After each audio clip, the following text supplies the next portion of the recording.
Yo, what's up GameLeapers, Coach Cheese back at it, and patch 11.2 is here, and so is our countdown of the 15 best mid laners you have to start playing for the next 2 weeks. Now the item and champion changes in this patch have naturally changed the best picks, so the next 10 minutes guys are going to be as massive as that pay guides ad which keeps running on our videos. Now if you want to actually improve and learn to become the best, head on over to our website GameLeap.com for the most amazing courses, guides, and VOD analysis. Links as always in the description and comment section. Alright, let's get into it, and starting us off is a champion who is still one of the best mid laners despite being affected by the Kraken Slayer change right throughout this patch, and that is KATARINA. So before this patch, KATARINA's ultimate was applying Kraken Slayer's true damage at 100%, meaning you could Beyblade through champions like a knife through butter. That has been reduced to just 25%, so yeah, you're not going to spin to win as much, but don't worry because your daggers and your E's still apply on hit at 100% effectiveness. Let's not forget as well guys that in low ranks, KATARINA is always going to be a great champion because she's hard to play against and punish. I mean, if they reduce Kraken's on hit to even 0%, you would still be able to dominate. And for those of you in higher elos, KATARINA has above a 52% win rate, which is close to being in the top 10 overall. Kat is easily still one of the best mid laners right now, guys, regardless of your elo, so make sure to play her. Now, coming in at number 14 is a champion that we either love or hate, and the fact is that he is one of the premier mid laners this patch.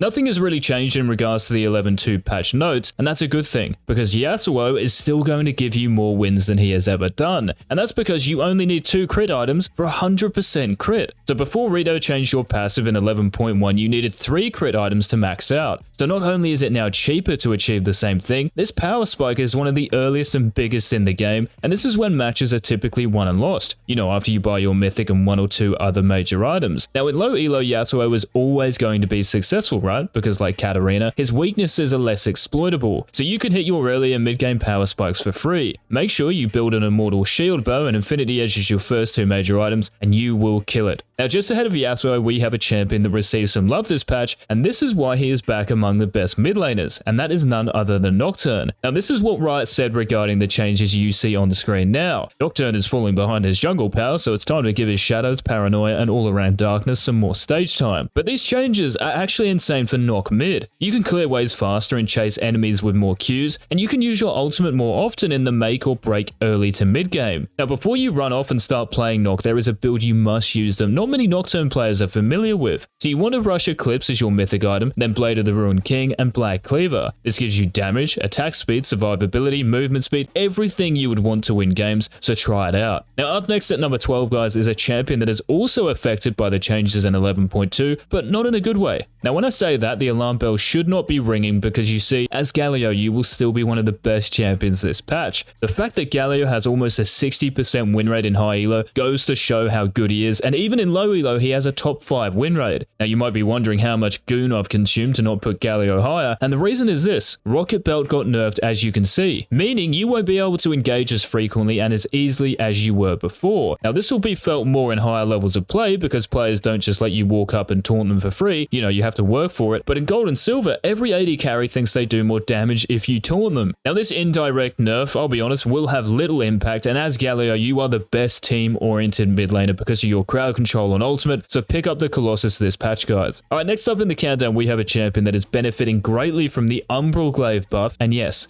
it is Zed. Now Umbral Glaive will be 200 gold cheaper next patch, and this is just huge. As one of the best snowballing champions on the Rift, you will now hit your lethality power spike earlier, making it easier for you to kill your opponent on repeat. You can also one-shot wards, so your roaming is even deadlier, and the 15 ability haste you get is actually hella important, and you get all this and the attack damage for just 2600 gold. But you can miss all your LL shurikens and still kill someone because this power spike is that broken. I would highly recommend building Lucidity Boots as well for even more cooldown, and then Prowler's Claw for the same reason and for the extra mobility in teamfights and assassinations. Low elo, high elo, doesn't matter. Zed is a monster. Now we're into the top 10 guys, and if you enjoy these countdown videos, let us know by dropping a like, and this champion is one of the hardest mid laners to play against for many of us, and that's why you have to start playing her, and that's Diana. Now I understand, most Diana mains don't like the way she is, and you'll have to leave a comment letting me know exactly what's up, but as a burst mage assassin, you are one of the strongest. Even after the little Night Harvester nerf last patch, you have one of the best win rates across the board, and that's because your mythic spike is legit. Like if you land your Q right onto an enemy squishy, you can see the fear in their eyes because they know what's coming. Death. When mid game comes around guys, you are one of the biggest threats on the map, even earlier than that, so play Diana. Okay, ahead of Diana guys, we have another female mage who has been so good for so long long, and if you want the biggest level 6 kill potential champion on the Rift, then Annie is who you want to start playing. Now, Annie has held one of the highest win rates the last few patches, especially in lower levels of play, and one of the main reasons for that is the synergy you have with Luden's Tempest and Sorcerer's Shoes. You have amazing base damages and scaling ratios, and the Magic Pen works wonders with both. Now, another reason this combo is so deadly is because of the movement speed from Luden, so one tip you can apply straight away in your games is to last hit a minion with your Q to get that movement speed, and use this to gap close to the enemy champion. See, with this, guys, you don't have to flash to get off a match-winning Tibbers. Do so with the movement speed passive, and you will finally understand why LS tells his students to play Annie. Now, coming in next, we have a champion from the Void that in the right hands is one of the strongest mid laners and is giga nuts this patch, and that's YONE. Now, the buff to Umbral Glaive may see a few more AD mids come out of the woodwork, and these are typically very good into Cass, but I have the answer. The thing is, guys, that the new tier is amazing on him. It only costs 400 gold, and it's all you need for your scaling. Now, this really matters because this also means that you can build for the matchups you are in. So yeah, if you are playing against a Nocturne or a Zed or a Talon, you can rush a Zhonya's right off the rip into these champions, and it's only 2500 gold, which is very, very attainable. You also spike incredibly hard with all the AP mythics and are an absolute terror in low elo when you escape the early game. Alright, number 7 in our countdown, guys, is another mage who was actually number 2 in our previous mid lane video, and the reason for this decline is the same reason Galio dropped down the pecking order, the Rocket Belt nerf, and this champion is Echo. Now, on top of that, Ravenous Hunter's healing is down too, so yeah, you're not going to have as much sustain in fights later on, but in the bigger picture, you are still ridiculously strong. I mean, in lower levels of play where people build damage for the most part and no resistances, you shred through them. And I don't know about you guys, but playing against a fed Echo makes me want to hurt someone, even more so than the dude at Pro Guards picking up videos for advertisement. Just make sure to practice your EQ combo, guys, so you just Q immediately after Eing to cancel the animation, because this is your bread and butter. Create that muscle memory, and there's no reason you can't hard carry on Echo this patch.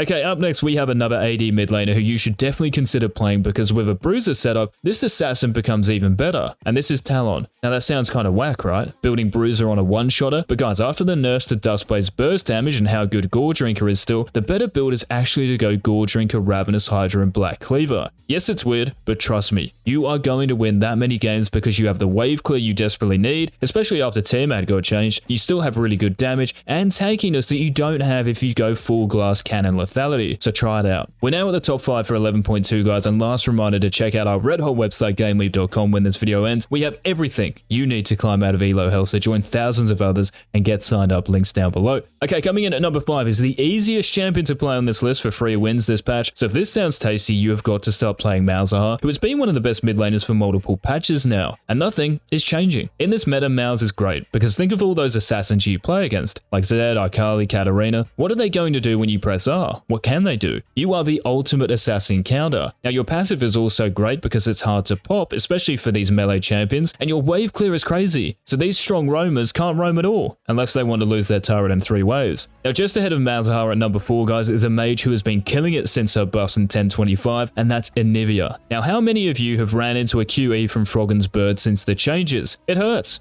On top of this damage, you can harass more and CS easier because your auto attacks are quicker. You can now frostbite champions as well who have been touched by your Q, not just stunned, and your ultimate in the late game can be on a half-a-second cooldown when you have some ability haste. How can anyone deal with that? Just remember to hold onto your Q during the laning phase, because without it, the enemy mid laner can punish you for it. Alright, starting the top 3 off, guys, we have a champion that is going to cause a lot of pain in every elo because of the Umbral Glaive buff, and that's Pantheon. Now, if you haven't been flash stunned on by Panth with a serrated Dirk, yeah, you're not missing out, but seriously, guys, lethality Panth will be even better from the mid lane this patch when you rush Umbral Glaive, because the early game lethality is insane. Against those popular mid lane champions, Malzahar is great against too, like Zed, Akali. Panth also destroys them. The good thing is, as well, is that Riot will probably keep trying to buff lane Pantheon too to get him out of being played as a support, so if there's ever a time to play him, it is now. Okay, the runner-up to the best mid laner in 11.2, guys, is the number 1 from last patch, and this dude could very well be our top pick, and that's FIZZ. Now, the Ravenous Hunter nerf, yes, you have less sustain in fights, but you're keeping all of your damage, and the core stat of your build, which is ability haste, is all still there. So with cooldown boots, Azonia's, and Leandri's Anguish, you have damage, you have survivability, you have haste, like you are impossible to counter, and 1v9ing is so easy. Here we are guys, the number one best mid laner, turbo OP, 100% win rate, but to find out who it is, it's time for Who Am I? Brought to you by our spelling of Singed in our worst champs video. So with Immortal Shield Burn and Bloodthirster, I have enough sustain for the whole of Runeterra. Recently, Showmaker picked me and solo killed Faker. That's when you know I'm broken. Just don't watch the LCS though if I'm picked. In low elo, I can easily survive the early game to become unstoppable. And even in high elo, if I run it down, I can still hard carry because of my 0-10 power spike. And finally, most other champions need 5 critical strike items for 100% crit. I just need 2.